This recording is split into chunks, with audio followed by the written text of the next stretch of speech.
Hello friends, आज मैं आपके लिए लेकर आया हूँ उच्च गति अभ्यास खंड 2 प्रतिलेखन संख्या 3। तो आपका ज़्यादा समय ना लेते हुए मैं डिक्टेशन स्टार्ट करता हूँ, जो कि होगा 100 शब्द प्रति मिनट। आपका पैसेज स्टार्ट होगा 5 सेकंड बाद। आइए आज हम अपने विचारों को उस दिन तक ले जाएं जब हमने गणराज्य की घोषणा की थी।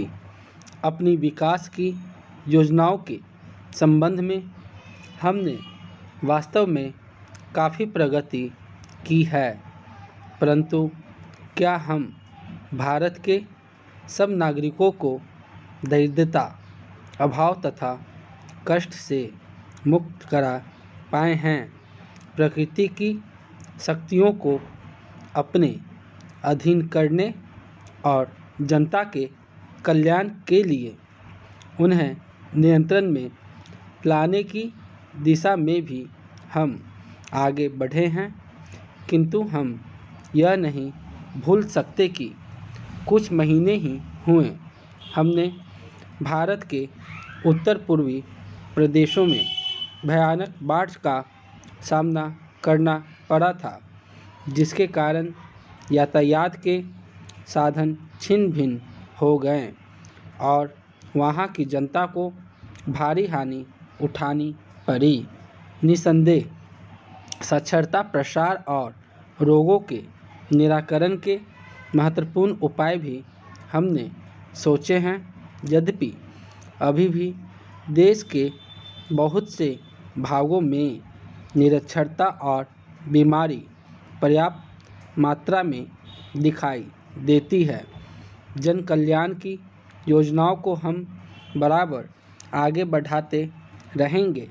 यह हमारा दृढ़ संकल्प है, इसमें संदेह नहीं किया जा सकता।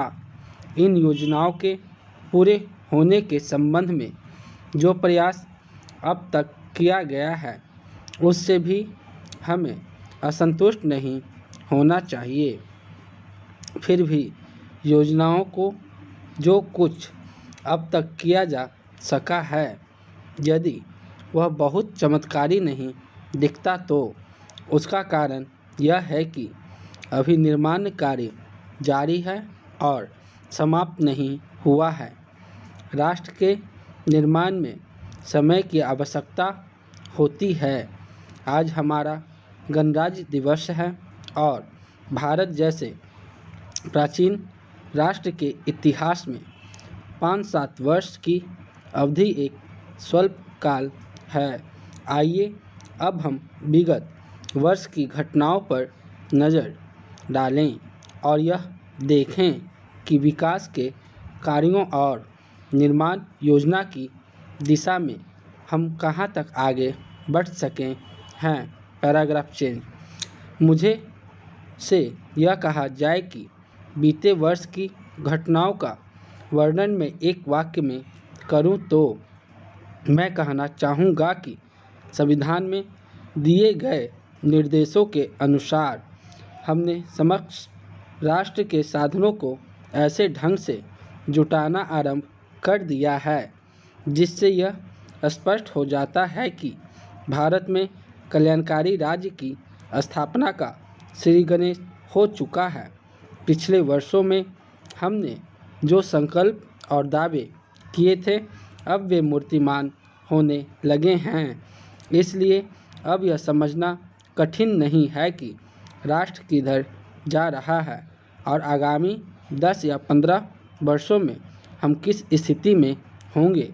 महान नदी घाटी योजनाओं पर कार्य बराबर जारी है। इनमें से एक योजना भाखड़ा नंगल योजना से बहुमूल्य पानी और बिजली पंजाब, पेप्सू तथा राजस्थान के भागों को मिलने भी लग गई है।